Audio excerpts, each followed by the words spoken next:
Se bem que não tem muita coisa que vocês podem fazer pra atingir a gente, pra falar mal e machucar de verdade. Eu sou um cara com 27 anos que tá correndo perigo de ficar careca. Eu não tenho mais coisa pra temer. Eu não tenho...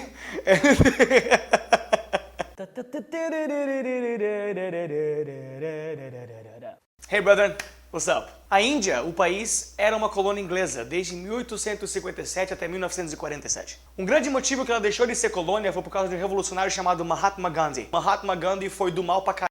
Se você é fã do canal, você deve ter ouvido sobre ele várias vezes, eu sou muito fã do cara. Eu falo sobre ele o tempo todo. Entre as várias coisas que ele fez, em maio de 1930, ele e seus seguidores atacaram as salinas de Dharasana. Dharasana, esse é o nome, Dharasana. Eles atacaram as salinas porque o sal da Índia era muito caro. Então eles tiveram que fazer alguma coisa porque não gostavam do preço. O legal foi o jeito que eles atacaram as salinas. Não foi com arma, não foi com nada. Só um monte de gente desarmada, pronta pra levar porrada dos guardas. E porrada os guardas deram. Porrada pra caralho, na real. E esse era exatamente o método de Gandhi. Levar o pessoal lá pra apanhar, pra que todo mundo visse eles apanhando e sentisse mais simpatia por eles. E funcionou. Ter levado porrada foi mais eficaz do que muitas guerras que eles jamais podiam ter ganhado na Índia. Vai entender, né? E com essa ação e outras do tipo, a Índia ficou livre pra fazer aqueles vídeos ridículos de dança que eles fazem.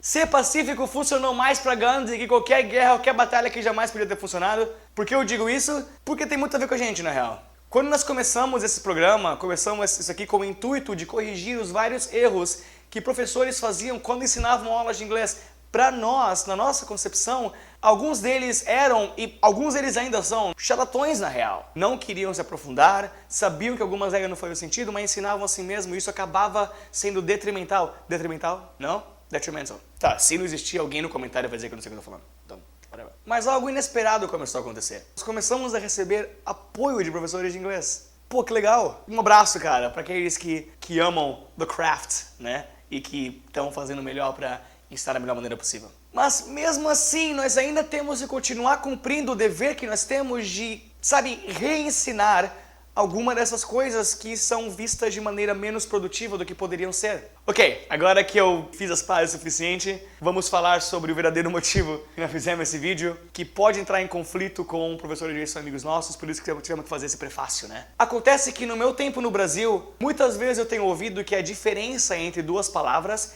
é que uma vai no começo, uma vai no final. Ou que uma vai no meio, uma vai no final, uma vai no meio, vai no começo. No fim das contas, a diferença entre algumas palavras acaba sendo a posição na frase na qual elas se encontram. Isso eu ouvi bastante. Todo mundo que falou pra você que a diferença entre duas palavras era a posição que elas estavam na frase, sempre esteve errado.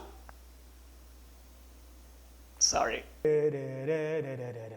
As palavras que são caracterizadas por terem diferenças julgadas em aonde na frase elas se encontram são essas aqui. My e mine, still e yet, other e others, e nós vamos ver another também nesse caso. E também as palavras to e also. Nos próximos 4 vídeos ou 3, não sei, depende de quanto vai durar, nós vamos falar só sobre isso, tá? Ao longo dos vídeos que virão. Hoje nós falaremos sobre my e mine. Como a vinheta do vídeo mostrou pra vocês já. Primeiramente, pra quem não sabe, my e mine são caracterizados como possessivos em nomenclatura gramatical. Eles são o que demonstram que alguém é dona de alguma coisa, né?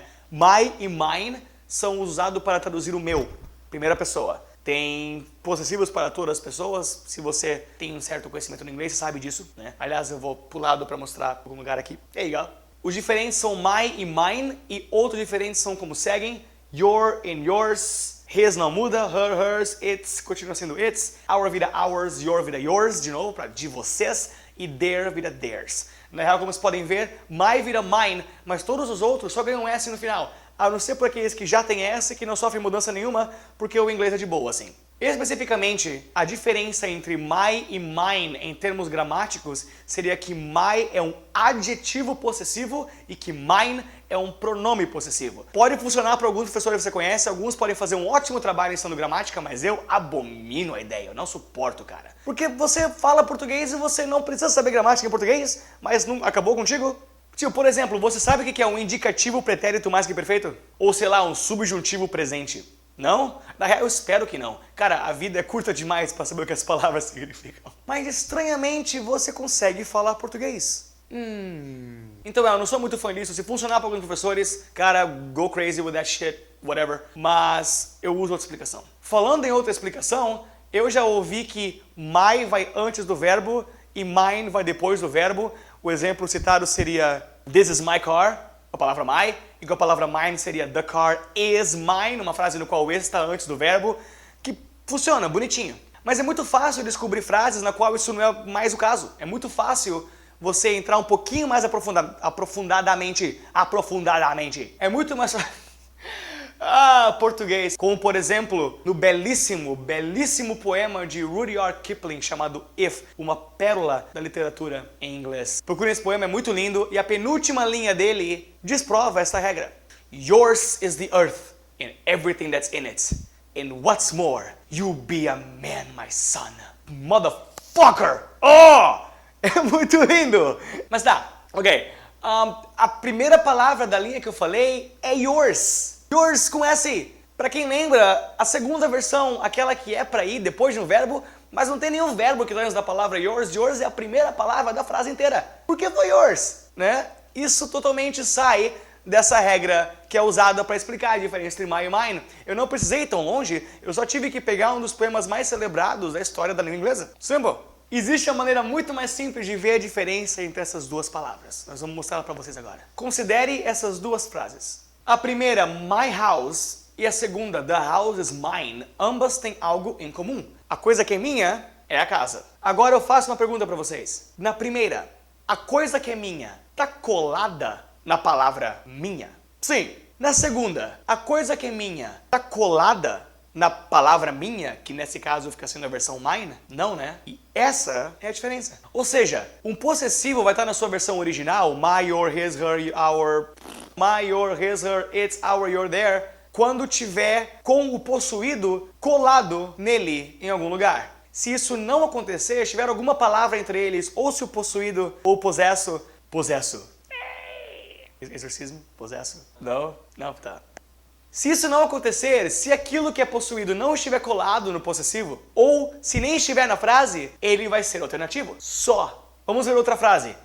Eles pagaram muito pelo apartamento deles, mas o nosso é mais caro. Para que deles seja their e não theirs, é muito importante que nós temos o negócio grudado no deles.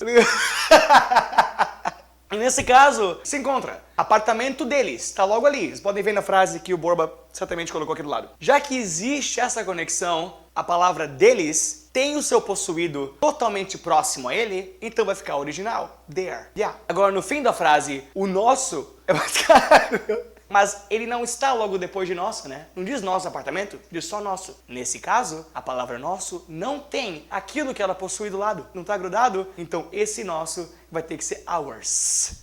Com S depois. Essa é só a única regra, né? Nós vamos fazer uma regra por vídeo sobre isso. Então vamos fazer a revisão na qual eu vou repetir a regra sem rir. I don't know.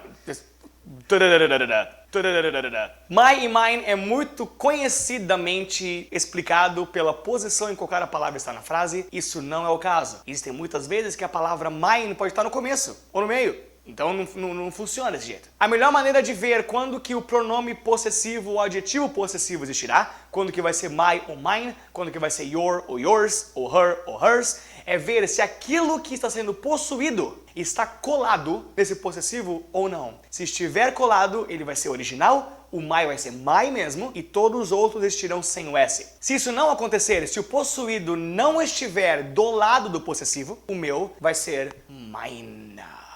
E só isso. Além disso, falando em ser gente boa com professores, eu queria mandar um abraço para o Mr. Mauro Schneider. Ele também faz um canal de YouTube que mexe com inglês, mas não aulas formais, não aula 1, 2, 3, 4.